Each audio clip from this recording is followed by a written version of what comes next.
Welcome to West Virginia Uncommonplace. Today I have with me Joesph M. Lenard. And me and Joesph had an interesting conversation about his last name before we ask him the famous question, who he is. Joesph, before you even tell us about you, what is a misconception of your last name? What do people do to your last Yeah, it's spelled Lenard. So people look at it and think it's French and want to pronounce it Lenard, but it's not. It's Leonard, but there's no O in it. name? Okay, now Joesph, tell us why you're here today and what you have going on in life. uh, well, first, since we were talking about the name, I should throw out there, since it's convenient, it ties into what we were already talking about there, is that I have to go by Joesph M. Lenard as you introduced me. So I appreciate that, because I'm Joesph M. Lenard of Michigan. There is a Joseph Lenard of North Carolina who also has books. So I obviously have to make sure everybody understands that distinction to not mix us up. We are not one and the same person. But I've been writing my whole life, since like grade school. I'll even back up before that. My father, Thaddeus M. Lenard Jr., was the creator of the Polka King way back in the day. He had a polka band and they toured. I'm sure they made it out your way. They toured all over, the Eastern coast. They never went west of the Mississippi though, but they toured. So, and his dad, Thaddeus M. Lenard Sr., also had a polka band. So I kind of got the creative gene from my dad's side of the family.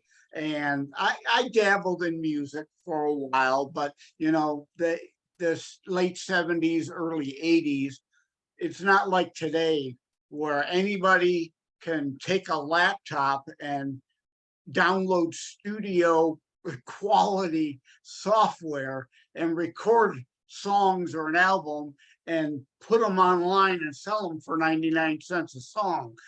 Back then you had to be good enough to get a record deal. And while my dad was, I wasn't. So I stuck with, short stories and novels. But this is my first internationally published book, because this just kind of fell at the right place, the right time, the right topic, because there's a whole lot of people who seem to believe during the Wuhan virus, terrorism stopped. Is patently absurd. It's just that your news stations were busy with the Wuhan hysteria and didn't really cover terrorism. It isn't as if it went away. And also I want to say that while the main thread of this book is terrorism, hence the title, Terror Strikes Coming Soon to a City Near You, there are a lot of sub-themes in it. And I like to say it's not a book about death. It's not a shoot 'em up, blood and guts all over the place kind of fare. It's an intellectual thinking kind of book. And I like to say it's not about death, despite the title and this main subject matter that holds the storyline together, but it's about life and living, and those both foreign and domestic that want to deprive you of your life, liberty, and pursuit of happiness, whether that be through terrorist acts or other overt acts to deprive you of your life, your liberty, and your pursuit of happiness. Okay, so let me ask you this first off. Let's start off at the very beginning. And we're talking about news outlets. And me and you both know about the news. We know that there's two sides of news. There's the Rupert Murdoch news, and then there's everyone else's news. So what news do you sense has a stronger feel, the Rupert Murdoch news or the other news? I don't watch either Fox or CNN. I watch News Nation, I watch OAN, I watch Newsmax. Okay, and I like that answer. Thank you for being truthful with that, because so many people want to say this or that, and I'm the type of person now that I kind of stay away from the news. I like to hear folklores before I hear the news. I know that sounds a little wild, but sometimes the folklore sometimes tells a lot more truth than what you hear in the Yeah. news. Well, So let's. since we're on the topic of news, one of my chapters is called LLDA, which is Arabic for the propaganda. And I go into the biases of the media in that chapter, because you've got to understand that obviously every side has their own propaganda. In a war, look at Ukraine and Russia. Both of them put out their own propaganda, and it's difficult and for the average person to discern which side wherein the truth lies, and a lot of times it may be in the middle. Okay, and you use the word I like to hear, discern, but I'm gonna switch it around. Discernment is something that not everybody possesses. That's something I learned a long time in And my kind of like common sense. Yeah. yes. So let's do this real quick before we get too deep into anything. So let's get your take on this real quick. Social media as news, because a lot of people in certain circles, not everywhere, but social media, Facebook is the news outlet for some people. Yeah. Well, Where younger folks mainly. Yeah. yeah, and other places, like, some people will read the news that's curated from Apple, the news that's curated from Google, because Google puts certain searches or certain news at the top of your Google search when you're on an Android phone or whatever type of phone. So That's what is your what that's why I use DuckDuckGo and Jibberoo. I use Google for shopping. They're great.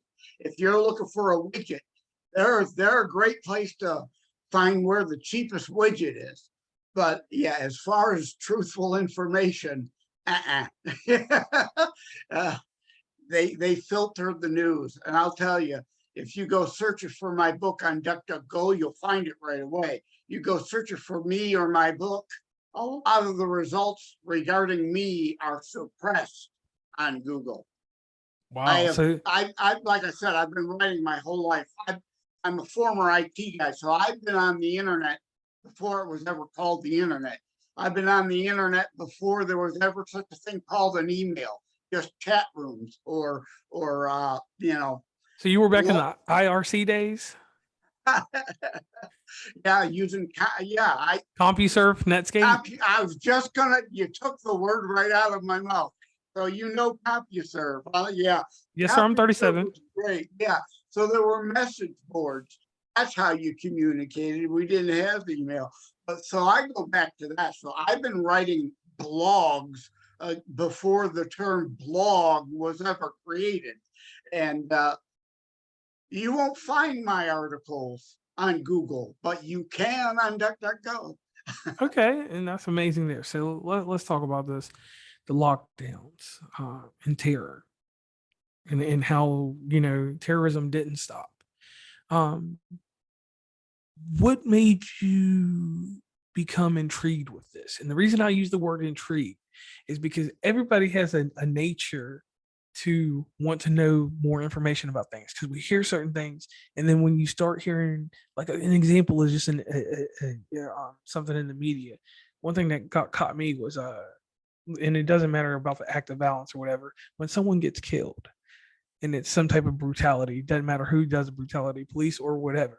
When you hear all the side of the story, you get the uh, logistics on the bullets and everything else and everything that happens.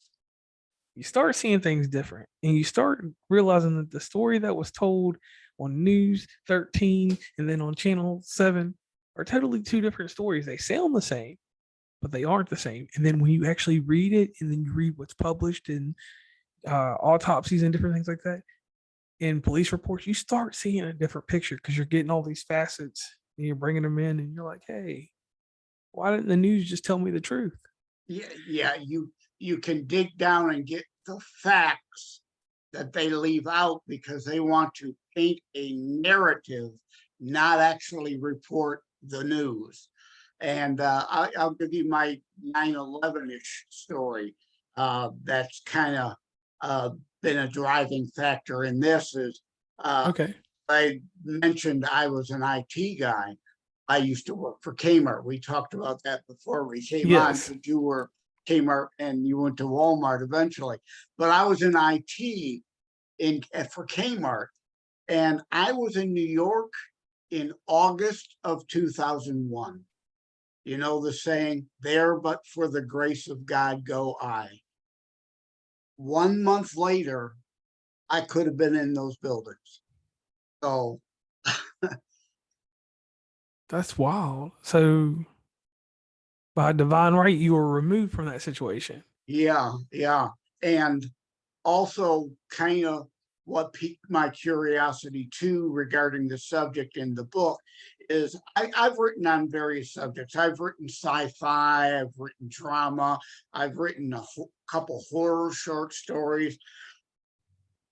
My writing genesis, or I guess you could say God is my muse, because these books come to me in a dream. The opening of this book is a dream I had in 2006. Now, obviously, that was quite a long time ago. I've spent like 7 months in 2006 writing this book, and it just didn't come together.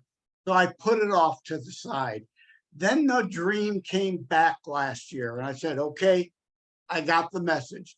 Now's the time for this book.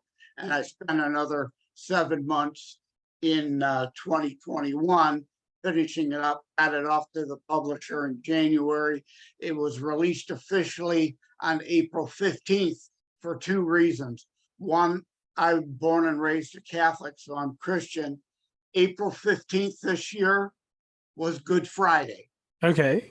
And the other reason, April 15th, tax day, right? So there's kind of a little bit of a wink there, because a lot of people might call the IRS terrorists, you know? Okay. So what inspired you to finish this book? Like what happened to you to make you, like, I'm not going to say see the light, but what made you decide that, hey, it's imperative that I get this book out now? Again, that dream came back, and the realization the news isn't carrying these stories. And so people don't have it on their radar. The Wuhan hysteria consumed everything for a couple years. And so this book serves as not, it's historical fiction. I call it faction. It's art, actual fact, history, and a fictional story that drives it, that flows it all. And so I came to the realization when that dream came back, you know what? People aren't thinking about this topic because it's not on the news, and it could happen. Hence, again, the title, Terror Strikes Coming Soon to a City Near You, because it's not just a New York thing. It's not just a London thing. There's a chapter on London. It's not just Madrid, Spain. There's a chapter on that. It's not Tokyo, Japan, even though there's a chapter on that. It's not even in just Toronto. There's a chapter on that. So this is an international issue, and people seem to have gone back to sleep. And like I say in my Naperville chapter, Teresa discovers she's more of an ostrich on this subject than the mama bear she need be to protect her child. So the ostrich theme is in this book regarding several things, not just terrorism, about situational awareness, being awake and alert. And like I said, not about death, but life and living, but not being stupid, not living your life in a fog, understanding the things going on around you and that may happen to you. Just because an ostrich may wander onto railroad tracks, bury its head between the rails, isn't going to stop it from being bowled over by the oncoming train just because it doesn't see and hear it coming. See no evil, hear no evil, speak no evil. You're still going to get run over by that damn train. Okay, and I get that. I get that. So what about the lockdowns? What like sparked you, like what sparked terror strikes? Like what terrorism that initially spark you to like be like, man, something really is going on during the pandemic and different things like that.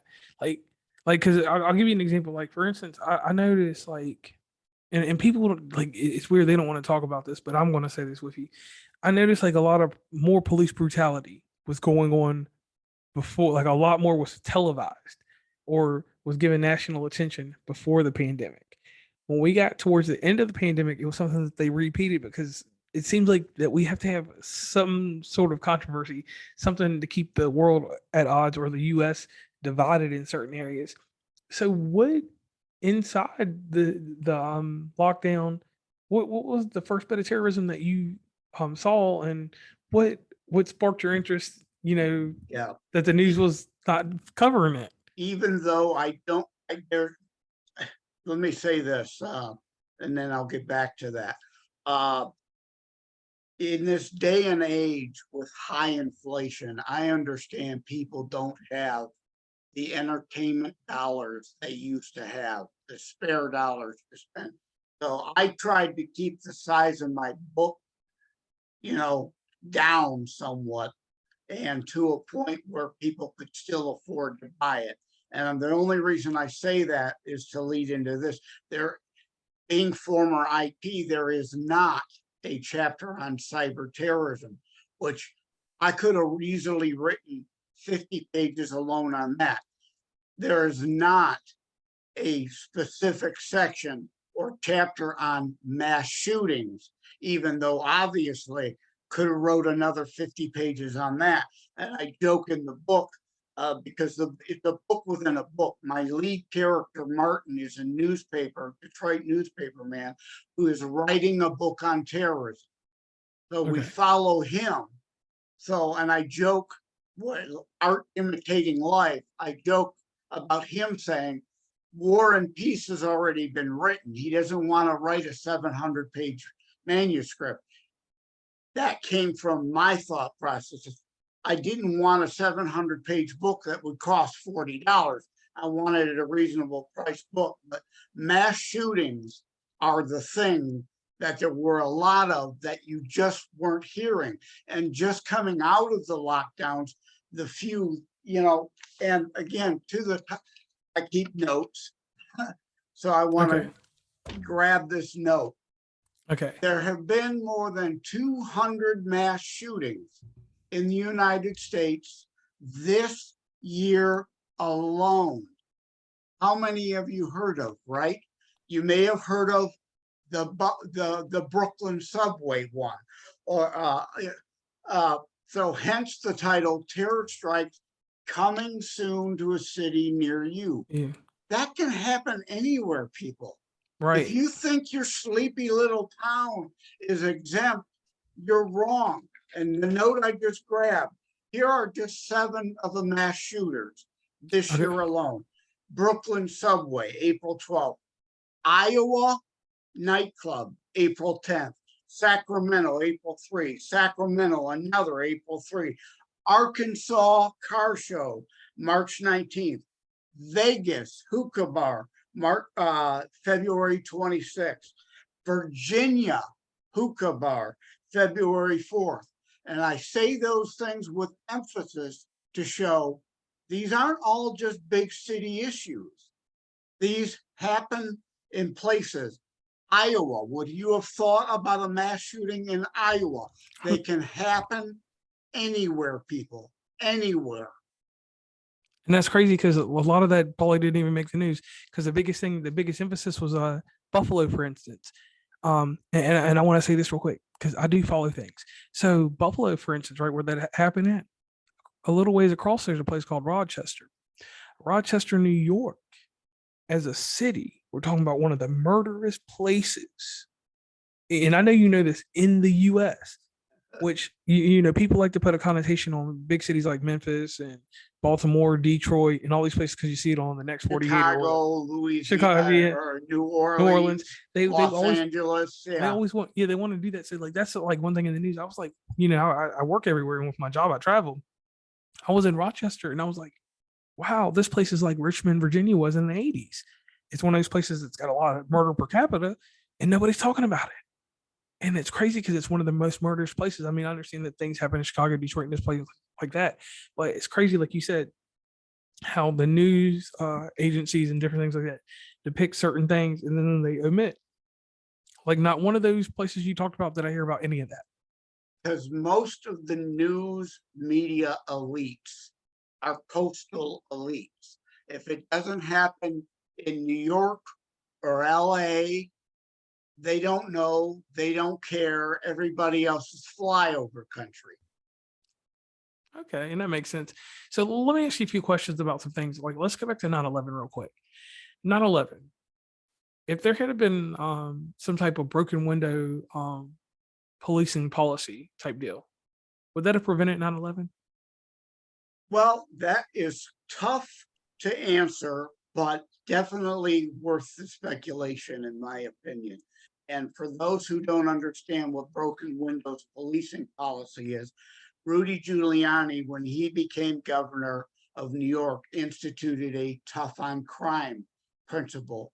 And the principle was, you jump the subway turnstiles, we're arresting you. Not this soft on crime stuff, let the little stuff go. And the reason why that's important is because the guy jumping the turnstile usually has committed another crime. You know, True. jumping the subway turnstile is unimportant in the scheme of things. But if you sweat the small stuff, you prevent some of the bigger stuff. So you arrest somebody for petty shoplifting or whatever, the lesser crimes, you prevent some of the bigger stuff. So, and that greatly, greatly reduced crime in New York, the city of New York, while he was mayor there. And then, of course, 9/11 happened on his watch. So let's project that to a national policy. The 9/11 hijackers, the terrorists, most of them had overstayed their visa. Had we sweated the small stuff, had we picked them up and deported them over the overstay of the visa, 9/11 may have still happened and it would have been still a tragedy. But let's say we got just half of the 15 hijackers. What if we got three of the four pilots? They would have been able to hit one World Trade Center building, and that would have been it. Still a major tragedy, but not the complete and colossal disaster that it was. So would it have prevented it? It might have, but it would have definitely, in my mind, made it less severe. Okay.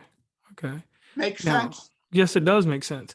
Now, If you arrest like Kate Steinle, people, you know that name, right? That case out yeah, of California, had the illegal alien who was here, been deported 4 times, been arrested and said, look, if you're not going to stay out of the country, you're breaking our laws, you're staying in jail.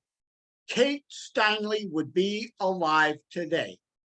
If you sweat the small stuff, then the bigger stuff doesn't happen, because it's usually a criminal mindset person that commits the crimes. You and I are a law-abiding person. We're not breaking the law. The people who break the law are usually repeat offenders, which is why I think we should bring back the 3 strikes law. 3 strikes, you're in for life. yeah, and that would separate a lot of issues and different things like that. A whole lot of people that are dead today would still be alive today if that were the case, because they reoffend, and a lot of them escalate in crime. They start off with petty theft. They move to armed robbery. And a lot of these prosecutors, soft on crime, Soros prosecutors, DAs and attorney generals, plea bargain down these armed robbery offenses to just robbery. and therefore they're back out on the streets, rather than these people who are constantly screaming about gun control and gun crime are letting people committing crimes with guns right back out on the street. If you don't get them for that, next time they may pull the trigger, and a lot of them do. And again, people are dead. True. Taken out of the world for no reason. So tying in more inside this book, there's some places. You're a native to a state that's not too far from me. What does Hell, Michigan have to do with this book? Tell me about Hell, Michigan. I need to know about this. And let me tell you my intrigue about Michigan. So, in my adult years, I travel. I like to go all over Michigan. I go to the Upper Peninsula. Now, that part of Michigan that's like above Wisconsin, don't go out there. I just, no offense or nothing. It's just I've never left anything in Marquette or nothing like that. So I've never been up there. I've been to the top, like up there, Green Bay, go all the way to Sheboygan and stuff. And I seen that little part of Michigan. I'm like, why is that even here? So tell us about Hell, Michigan. What is that? Where is that at? And tell us all about it. Well, it's part in jest and part there for a serious reason. It may seem odd, but if you when you read the book, you'll understand why it's there and how it flows the story. Hell, Michigan is about 20, 30 miles west of Detroit. Ooh. And it's just a little town. You know, it's got a bar, it's got a post office, it's got a putt-putt golf course. But people go there even to get married, just to say they got married in hell. Usually that's where the divorce occurs. But there too is a chapter on comic relief called Comic Relief. So I try to, as serious as life is, people, you've got to maintain a sense of humor. So Hell, Michigan is in there because they had an event on 6/66, and I tie that to terrorism, and that's why the story flows. And then, of course, the joke about hell being in Michigan. So yes, hell does freeze over, people, every winter. I like that little tie in there. Now, let me ask you this about your book. What genre would you consider this book, so that the audience can tap in and figure out how they can spin this in their favor? And when I say spin this in their favor, everybody, when they read something, they've got to find a way to make it attached to them. And here's the thought of this. We're going to go back in time when we were kids. What was the first book you read? Oh, I wouldn't be able to recall that, but All right, yeah. I'll tell you the first I'm major sure book. it was probably a Dr. Seuss book, actually. All right, the first major book I ever read was 20,000 Leagues Under the Sea. Ah, yeah. All right, and what in that book, what would I tie to myself? Basically, certain parts of it, right? We'll guess it. I mean, it's been a long time. So when I tied myself to the book, it was about the leadership that was inside that book. I learned leadership skills from that book because there was some stuff going on in there that, if you haven't read the book, read the book. And it's been a long time, so I don't remember everything, but you get my point. So what tie listeners in, what inside this book is the attraction point? Well, again, I have said it, life and living, but be awake and alert to what's going on. Don't let others dictate to you your life. Don't allow others to control your life. Do not let fear rule your life. So those are kind of main important themes throughout the whole book.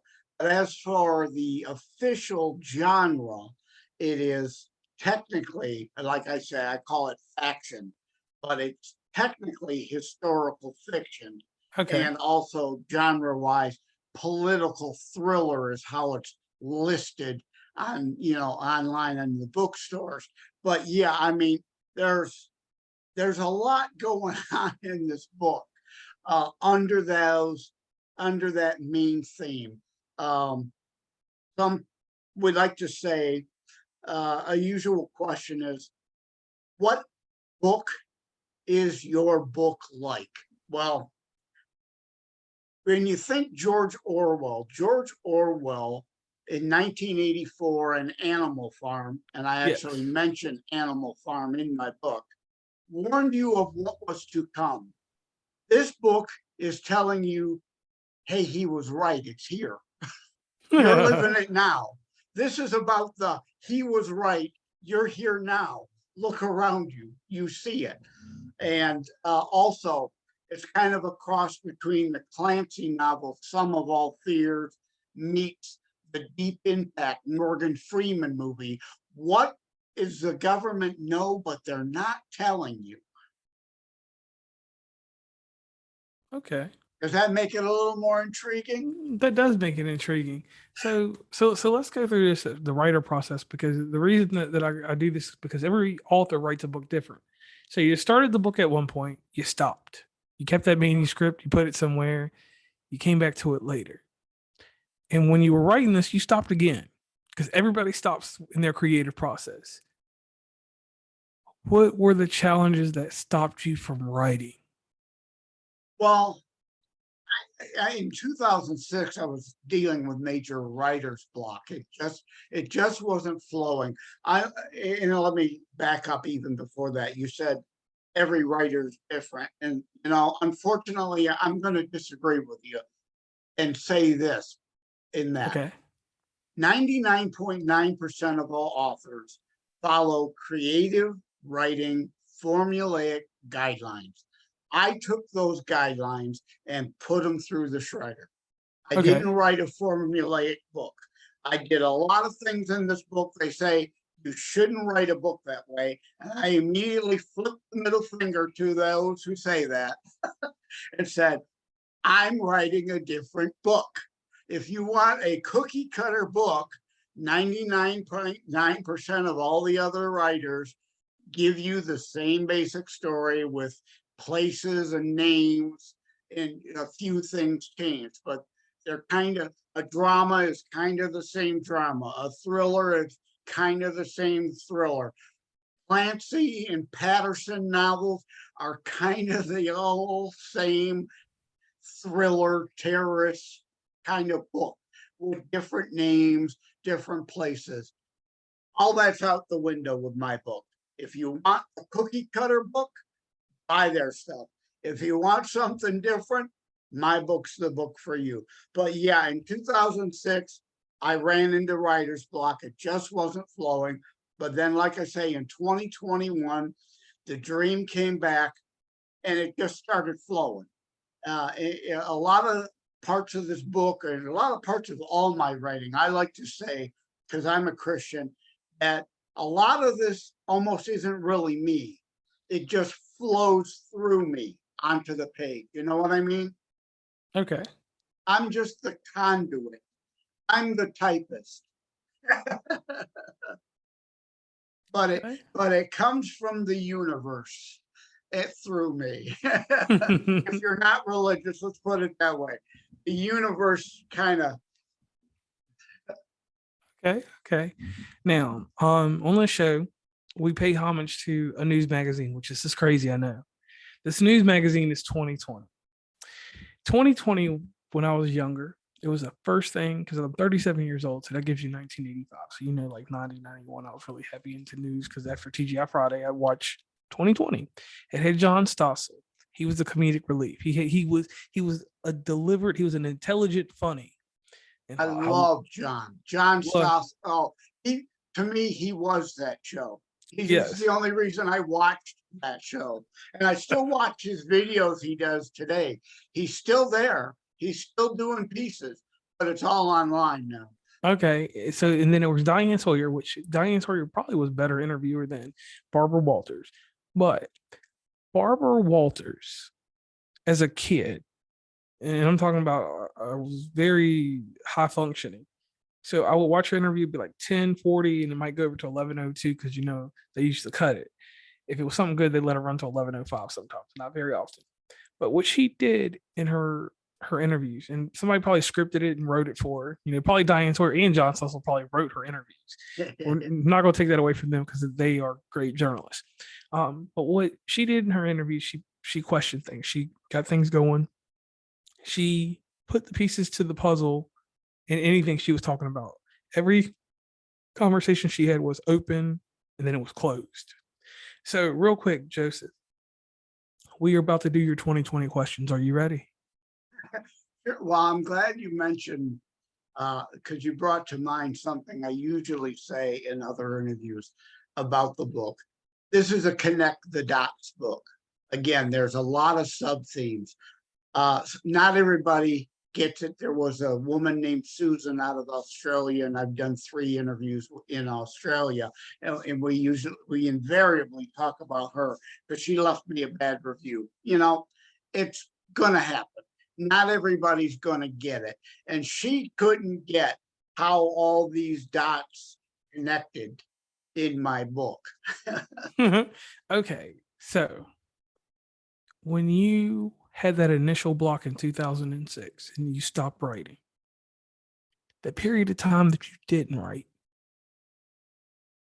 what ideas did you jot down just for later reference? Actually, none. Wow. When I put it down, it was down.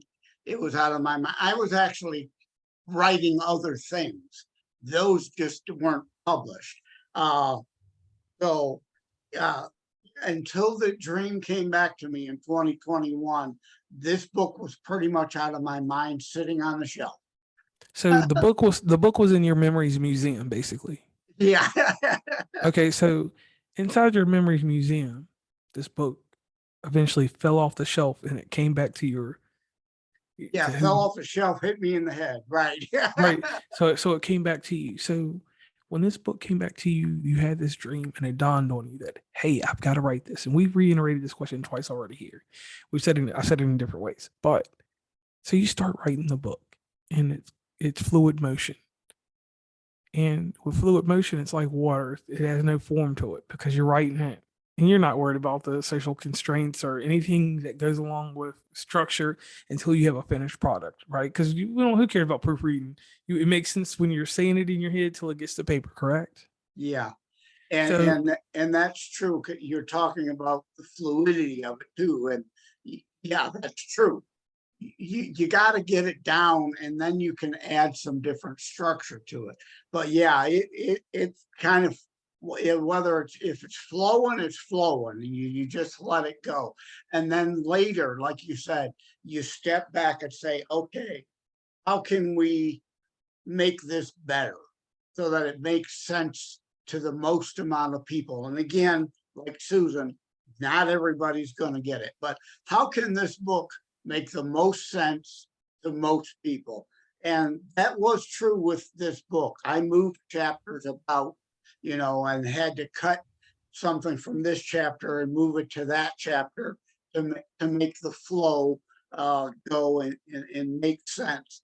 And let me express this to any budding writer out there.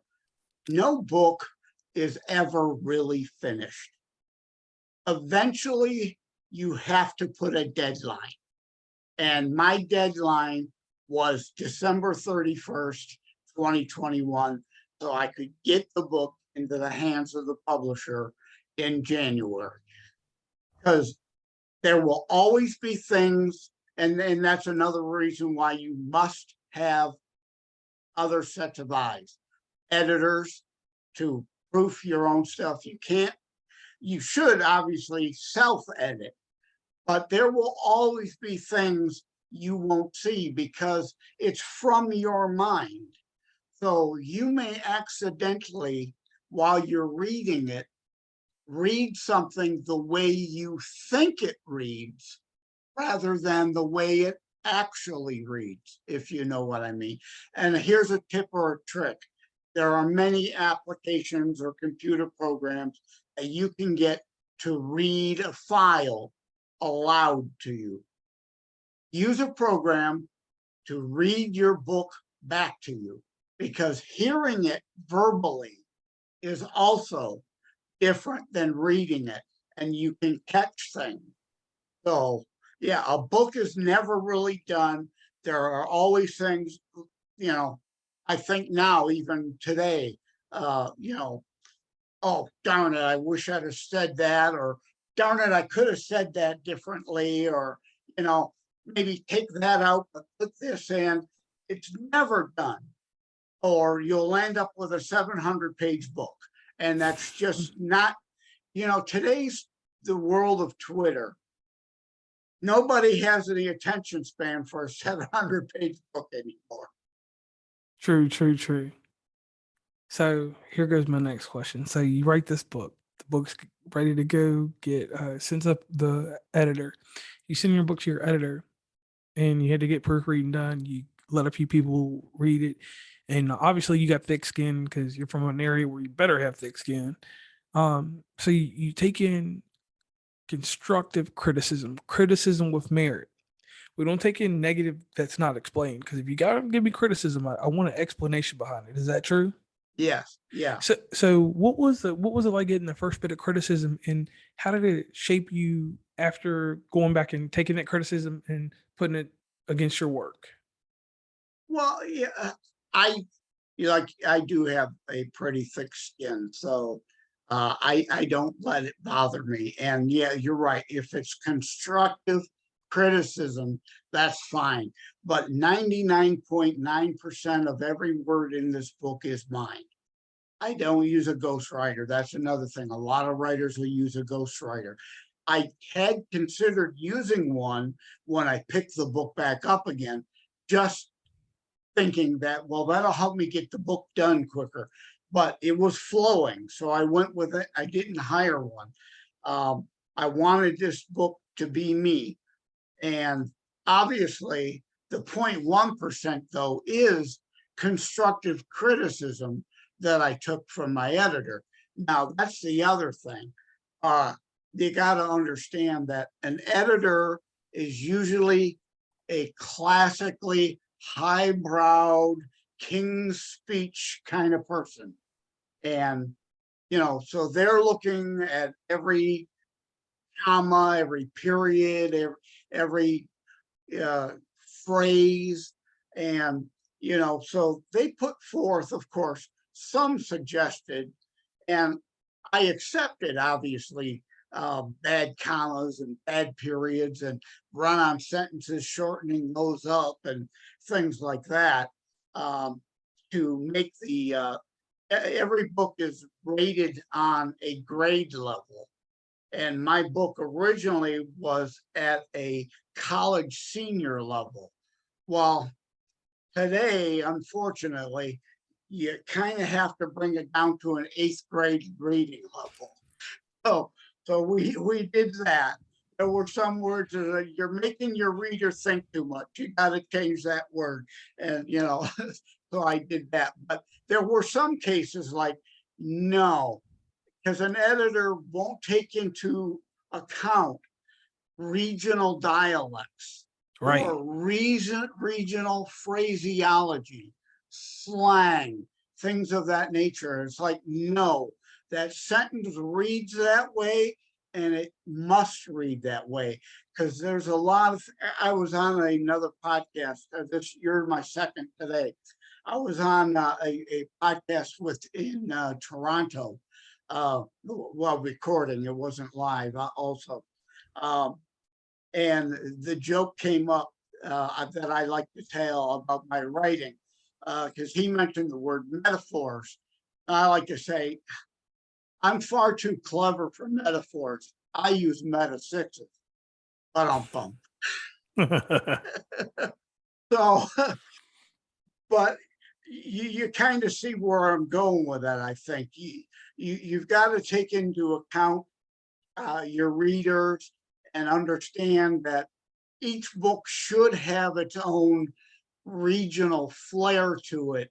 It's an earnest, and you use the word homage to your character, where they're from, making them real for that region. Now, people might not recognize that, though, like you've been a lot of different places. Yeah. So you might catch those subtleties, whereas someone else might not. But it's an important part of character development that they be real to where you say they are from. Okay, okay, and I like And if that. you're writing a book about the South, you're not going to use the King's English. No, That's not how they talk. you're gonna get that y'all in there. You're gonna get all that stuff. And one thing I like that you talked about the editing process and in the flow. Things have to be concise, and being concise is one of those things that at eighth grade level, you know, anything under high school, you can be vivid to a degree, but you got to be concise. You got to be straight to the point. And sometimes getting to the point, people make connotations, and those connotations are what make people not understand people's artwork or content overall. So, like you said, the lady in Australia had an issue. She made a connotation herself of your work, and she went about it and left a bad review. But the bad review, after you read her review, you went back and you read your stuff and you said, okay, I can challenge her bad review with this. So once you were able to challenge her bad review with this, you were able to put it to light. You set it free and sent it, you know, down the road, and it went to Flint or it went to Battle Creek, and then eventually went to Chicago and got out of the United States. So moving on from that, this book's published. It's out right now. People can pick this book up, readily available across all type of booking platforms online, correct? Is there a hardback edition of this? No, again, I wanted to keep the cost down. Hardcovers are more expensive. I want to save you money. It's soft copy. You can get a Kindle, but I really don't recommend the Kindle version just because there's some special formatting and special fonts in the hard book. And once you read it, it will make sense because there's a letter to the editor. So it's a separate font and offset. There's also there's a blog within this book. We're in the internet age. People are used to reading blogs. So Correct. I did, again, threw the formulaic guidelines to the wind and said, I am going to be the first author to ever introduce a blog within a book. And I did that. And that's, formatted specially. And it just doesn't read as well on the Kindle. So I really recommend the soft copy. But I want to go back to, like you said, about the 8th grade reading level. Even still, though, I get people, because like I said, this is not a shoot 'em up kind of thing. This is an intellectual, deep thinking level type book. I have people who have said to me, about the 4th chapter in, I realized that I needed to read each chapter at least twice, because there would be something I'd missed. Because like you said, being concise, and sometimes if you're reading something, you might accidentally gloss over something that you didn't realize was there. And another thing of importance I put in my book, like double meanings. All right. Like the title, Terror Strikes. Strikes, yes. A portion of my book, strikes, as in an attack. Strikes, as in balls and strikes in baseball. There's a baseball sub-theme in here, hence a double meaning. And that is one of only like a dozen words where double meanings are in there for a reason. Okay, and I like that. So people say, I didn't get that till I went back and read it again. And tying everything together, Mr. Lenard, I want to thank you for coming on West Virginia Uncommonplace. And one thing I do want to say to the listeners, I'm going to take a stab at and read a little deeper into this. Intuitive thinking seems like that's going to be a theme that you got to have. You got to have intuitive thinking to read this book, and I really appreciate that, because we need things to challenge the core of what our normalcy is now with news and different things like that. So, Mr. Lenard, could you please tell the audience where they can meet and greet you on the internet, and any mission statement that you want to put out there real fast before we end the show? I want to add this one thing. It's at the bottom of my website. I have 2 websites, so let's do that first. You could go to josephmlenard.us. And again, there's no O in Leonard. josephmleonard.us, and also that's my author site. I also have a book or a site dedicated to the book, terrorstrikes.info. Again, that's terrorstrikes.info. Now there's a contact tab on either one of those sites if you want to reach out to me for any reason whatsoever. But at the bottom of my book site, I have in the footer of every page, fair warning. Many deem this book controversial and upsetting in many places, which it is meant to be. It's meant to make people think, to challenge everyone's own and others' intentions, motives, and your own morality and mortality. Okay, and I thank you for that. And once again, I am JR from West Virginia Uncommonplace, and I had Joesph M. Lenard with me to talk about his new book, Terror Strikes. Finish the rest of it for me. Pardon? Finish the rest of it for me. Terror Strikes. Yeah, Terror Strikes, coming soon to a city near you. I'm glad you prompted that, because there are a lot of books called Terror Strikes.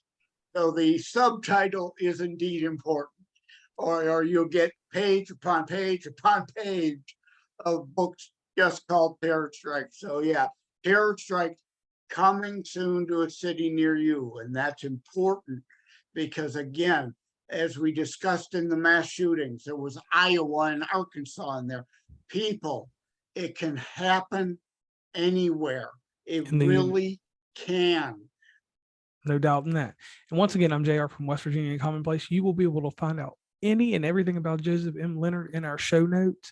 That way we can build some SEO. We can get it moving around Google and get those bots moving on Tumblr and different places like that. And once again, I want to thank him for coming on the show. And I am signing off.